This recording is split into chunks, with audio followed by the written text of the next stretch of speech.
Quando a senhora estava fazendo essa resposta anterior, a senhora mencionou a Bahia, e a pergunta que eu queria colocar agora é assim: se a senhora poderia contar para a gente como é que é a sua visão sobre esse consórcio Nordeste, sobre esse fórum de governadores, o Conselho Científico do Nordeste, especialmente esse círculo de políticas de desenvolvimento criado nesse âmbito do Conselho Científico. Queria a sua opinião sobre esse movimento, e se a senhora teria sugestões para os integrantes desse círculo de políticas de desenvolvimento. Veja, eu gosto muito da ideia do consórcio, principalmente porque ele veio se colocar... Ele é um avanço institucional, mais um que o Nordeste faz. A SUDENE foi um avanço institucional.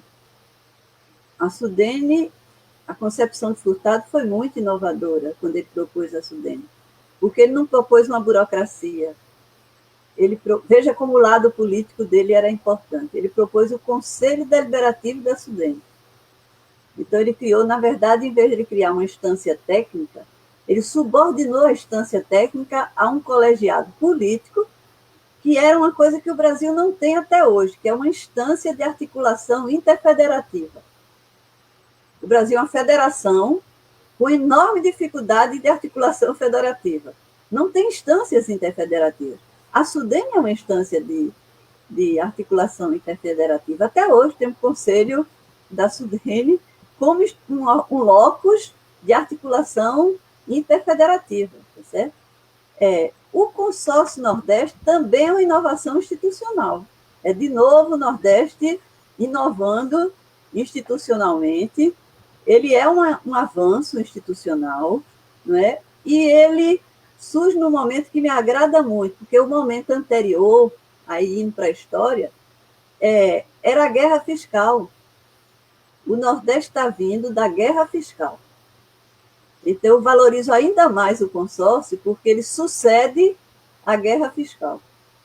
Qual é a lógica da guerra fiscal? É a lógica da disputa. Cada um por si, Deus por todos. Qual é a lógica do consórcio? Ela é antagônica à guerra fiscal. Ela é a lógica da cooperação. Certo? É a lógica de, vamos pensar, o consórcio está retomando a ideia de Nordeste, que tinha se fragmentado no longo período da guerra fiscal. Então, se só fosse isso, para mim, ele já era um fato muito relevante, tá certo? Mas eu acho que eles estão com uma organização e uma agenda muito interessante, tá certo? Primeiro, essa ideia do compartilhamento, que também é uma inovação. Eles estão inovando. Compartilhar, porque se cada um compra remédio, por que a gente não compra remédio junto? Os economistas não dizem que quando aumenta a escala diminui o preço? Certo? Então, vamos fazer isso, vamos aprender com os economistas que, aumentando a escala, a gente aumenta o poder de barganha e diminui o preço. Então, eles estão compartilhando. Então, essa ideia de compartilhar, ela é uma ideia muito fértil, não só para comprar. Para comprar, ela é boa, mas se eles aprofundarem essa ideia, eu acho que vai num caminho muito interessante, que é assim, vamos compartilhar projetos comuns? Quais são os projetos que unem o Nordeste? Eu acho que essa é uma pergunta muito interessante para o consórcio se fazer, né? E eu acho que a criação do comitê científico no auge da pandemia foi muita inovação. Porque todo mundo dizia assim, a pandemia se combate com ciência, né? O que é que os governadores fizeram? Chama aí os cientistas. O que eles fizeram foi isso. Se é ciência que a gente precisa, chama os cientistas. E foi muito interessante, porque o comitê científico mostrou isso que eu estou dizendo. O Nordeste não é mais o de Furtado. O Nordeste já tem uma base de universidade, já tem uma base de grupo de pesquisa. E eu acho que foi comovedor como rapidamente o comitê científico se organizou, se firmou, mostrou que tem gente capaz de fazer, dar resposta de curto prazo, mostrou que tem gente capaz de se articular nacionalmente, capaz de se articular internacionalmente, porque é isso que a pandemia requer. Está todo mundo aprendendo com essa pandemia, que ninguém conhece esse vírus, os médicos não sabem tratar, está todo mundo aprendendo. Portanto, é preciso gente que saiba a ciência e que saiba dialogar com quem já aprendeu na frente. E o comitê científico está fazendo muito interessante esse papel e mostrou que a região tem potencial para chamar a ciência e pensar junto com os cientistas. Eu acho que foi muito bom para a academia. A academia ela é muito criticada porque falta a ligação dela com a sociedade, e eu acho que a academia se lançou também, passou por cima de tudo, se lançou, se expôs. Você não vê grandes disputas, até que tem, porque na academia sempre tem, mas a gente está dominando bem as disputas. Então, eu acho que o comitê científico foi muito interessante, foi uma ideia inovadora também e muito interessante, tá certo? Patrocinaram a reconversão industrial, que o Brasil fez muito pouco. No auge da crise, você tem que fazer reconversão. Até hoje a gente não tem vacina. Faltou EPI. Na 8ª economia do mundo, faltou EPI. E a gente não foi capaz de reconverter. O Nordeste foi. A gente pegou o polo de Santa Cruz do Capibaribe e botou a moçada para fazer EPI e máscara barata, porque todo mundo tem que usar máscara. Então, se você for hoje em Santa Cruz do Capibaribe, em Toritama, aquilo ali é uma maquininha de gerar confecção para crise sanitária, tá certo? Quer outro exemplo em Pernambuco? O setor do sul cocoleiro foi produzir álcool gel e álcool 70. Eles produzem gasolina, tá certo? Mas quem produz gasolina produz álcool 70, tá certo? Não vem da cana? Então, eles fizeram uma reconversão rápida. Então, o Nordeste deu exemplos, e eu acho que essa energia boa do consórcio Nordeste, ela tem nos dado alento, não é? E eu acho que devia continuar esse entrelace com a academia, porque eu acho que a agenda do consórcio ela precisa ser uma agenda inovadora quando passar a pandemia. Eu quero reconhecer que ela já vinha sendo inovadora, certo? Então, quando eu olho a agenda inicial do consórcio, ela era muito boa. Ela começa, por exemplo, pelas energias renováveis. O Nordeste era carente de energia no Brasil do céu frutado. O endereço da energia mudou. Não é mais a energia do petróleo, é a energia do vento, a energia do sol. Qual é o endereço no Brasil da energia limpa? Pode pegar qualquer mapa, que o endereço é o Nordeste. E os governadores pegaram o mapa do sol e o mapa do vento e colocaram isso na agenda do Nordeste do futuro, tá certo? Porque também tem que trazer para aqui a indústria de equipamento para essas duas energias, senão a gente só faz produzir energia e a indústria fica fora. Né? Então, essa é uma energia. Isso gera emprego, isso gera renda, isso é uma agenda do século XXI. E eles estão com ela. O primeiro projeto de infraestrutura que eles pegaram, eu gostei muito também. É a infraestrutura de telecomunicações. Olha, que o Nordeste precisa muita infraestrutura. A logística do Nordeste não é boa, é um dos nossos calcanhares de Aquiles, mas nossos governadores colocaram em primeiro lugar a infraestrutura de telecomunicações num projeto que já estava no plano regional, que a SUDENE coordenou, chamado de Cinturão Digital do Nordeste, que foi tirado do Cinturão Digital do Ceará, que está bastante avançado nessa linha de construir uma nova infraestrutura do século XXI, que é a infraestrutura de telecomunicações. É por causa dela que a gente está aqui conversando até essa hora, tá certo? Mas portanto, veja que projeto prioritário, que dialoga com a infraestrutura do século XXI e que tem um risco muito grande que a gente está vendo agora com clareza na pandemia. é que a acessibilidade a essa infraestrutura ela é central. Então, tem que pensar na grande rede e tem que pensar na chegada da grande rede para todo mundo. E aí, de novo, desculpem ser tão nordestina, mas o Nordeste está dando show nessa história dos provedores locais. Certo? Se você pegar os provedores locais do Brasil e a presença do Nordeste é muito estimulante. Certo? Como essa moçada, em cima de micro e pequena empresa, está fazendo esse serviço de distribuir a acessibilidade dessas novas tecnologias, porque quem não tiver acesso a elas não vai se inserir na vida produtiva do século XXI. Então, é uma agenda contemporânea, pegando um potencial que a gente já estava meio fazendo acanhado, e os governadores estão dando visibilidade a isso, tá certo? Tem o plano de macrologística que eles estão patrocinando, que também infraestrutura é bom. Essa agenda da infraestrutura vai entrar na nossa agenda pós-crise, porque o multiplicador de emprego e de renda da infraestrutura é alto, todo economista sabe disso. Então, é uma agenda que já estava também no plano da Sudene, que os governadores estão com ela. E tem uma coisa interessante, que é uma discussão que também está no plano da Sudene, está na agenda do consórcio, que é os novos modelos de financiamento. Porque a economia do século XXI é diferente da do século XX. E os modelos de financiamento do século XXI não são os mesmos do século XX. E os governadores desconfiaram disso.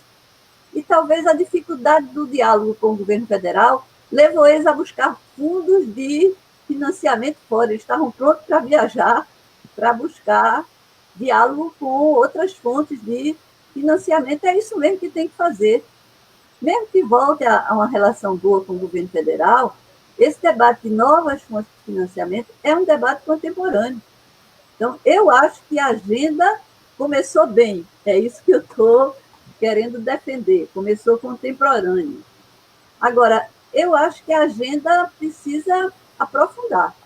E aí talvez seja essa o grande desafio do que você chamou de Comitê de Políticas Públicas, não é isso? Porque dentro do comitê tem subcomitês. Então, Círculo de Políticas de Desenvolvimento. Esse ciclo, eu acho que ele pode cumprir um papel muito interessante para adensar e dar qualidade e contemporaneidade à agenda do consórcio, tá certo? Fazer o quê? Tá certo?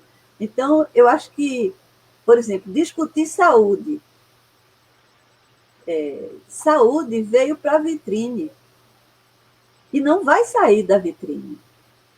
Então, eu acho que na agenda do Nordeste tem que estar um debate sobre o complexo industrial da saúde. E aí é preciso que os economistas vejam que saúde não está só na caixinha dos serviços sociais. A gente bota saúde e educação numa caixinha chamada serviços sociais. Mas educação e saúde é economia também. Certo? É também economia. E eu acho que o Gadelha, que é um pesquisador da Fiocruz, com quem eu trabalhei no Ministério da Integração, ele se dedicou a estudar o complexo industrial da saúde, fazendo essa ponte entre o social e o econômico. E o Nordeste tem potencial para isso, hein? Ele me disse já que está doido para conversar com o consórcio, para discutir, porque ele vê que no Nordeste tem potencial. E a gente sabe que o Nordeste tem potencial. A gente surpreende com o Nordeste de vez em quando. O Nordeste tem vários polos médicos, tem polo médico no interior. Certo? Outro dia eu fiz uma entrevista, a empresa que eu trabalho contratou um trabalho e foi feita uma entrevista em Serra Talhada, e aí a gente descobriu um pequeno polo médico em Serra Talhada, no meio do sertão de Pernambuco. E tinha uma empresa lá que produzia a AS, e o entrevistador disse: qual é o mercado do senhor? Ele disse: mercado nacional. Tá certo? Então, o Nordeste surpreende de vez em quando. Então, acho que tem que tem que apostar firme no complexo da saúde, nos serviços da saúde, tem que colocar a agenda da educação. A educação é outra que vai sofrer uma mudança fundamental depois dessa pandemia. Não vai mais ser a educação que a gente dava. Tem que mudar professor, tem que mudar aluno, tem que mudar sala de aula, tem que mudar tudo, tá certo? Então, tem um debate sobre educação que interessa ao Nordeste, que é um dos nossos calcanhares de Aquiles, embora a gente tenha melhorado muito. Então, acho que nós, economistas, temos que participar desse debate com o olhar de economista, porque isso também é economia. Essa interiorização que a gente fez das universidades deixou isso muito claro. Eu conhecia as cidades médias do Nordeste antes de ter a presença das universidades. E tomei susto quando eu vi chegar às universidades e mexer com a economia daquela cidade. Mexer com o setor imobiliário, mexer com hotel, mexer com bar, mexeu com tudo. Cidades médias que se dinamizaram economicamente por um investimento em educação. Então, isso tem que estar na agenda dos governadores, a gente não pode deixar morrer esse investimento, a gente tem que transformar em economia esse investimento. E essa meninada que a gente qualificou, nós vamos estimular para fazer o quê?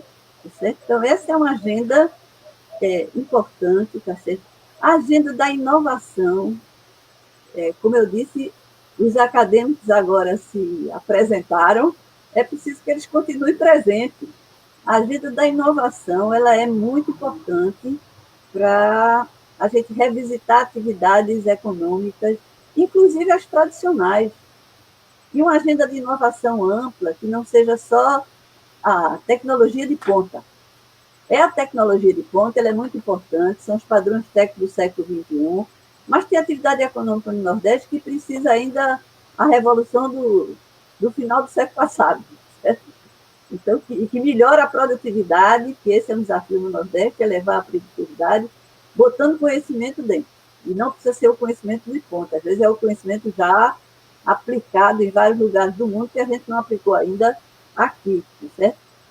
A agricultura de alimentos saudáveis, de novo, o Nordeste tem um grande potencial, tem um grande desafio ao mesmo tempo, porque a gente é o segundo polo brasileiro de agricultura familiar, mas é uma agricultura familiar muito pobre, gerando uma renda muito insuficiente.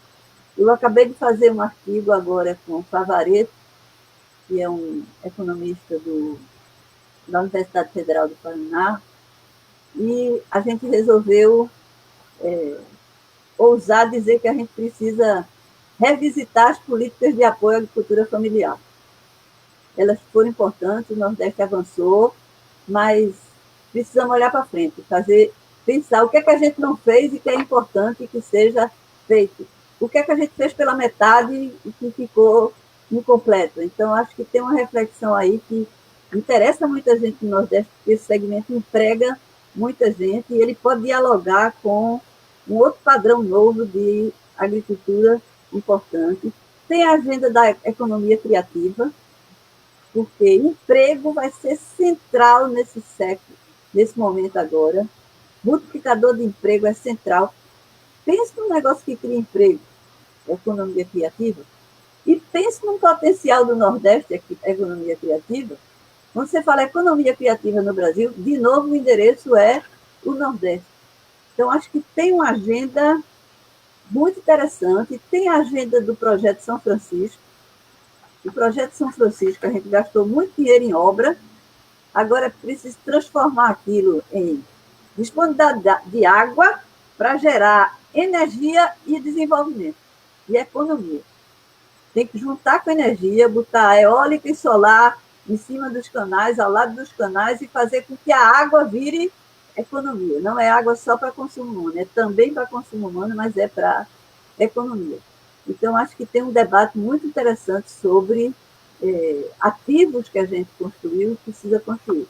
Então, tem uma agenda nova que eu acho que os governadores podem patrocinar. Uma parte grande dela está no plano que está na CBN, que eles participaram e aprovaram. Então, acho que o consórcio pode fazer um debate muito interessante. Agora, a minha recomendação para o grupo era assim: se organizem por tema ou por desafio, não fechem as caixinhas, tá certo? Se organize por desafio e junte gente de várias formações. Esse movimento que aconteceu na pandemia é positivo, vamos aproveitar ele. Vamos juntar estatístico com biólogo, tá certo?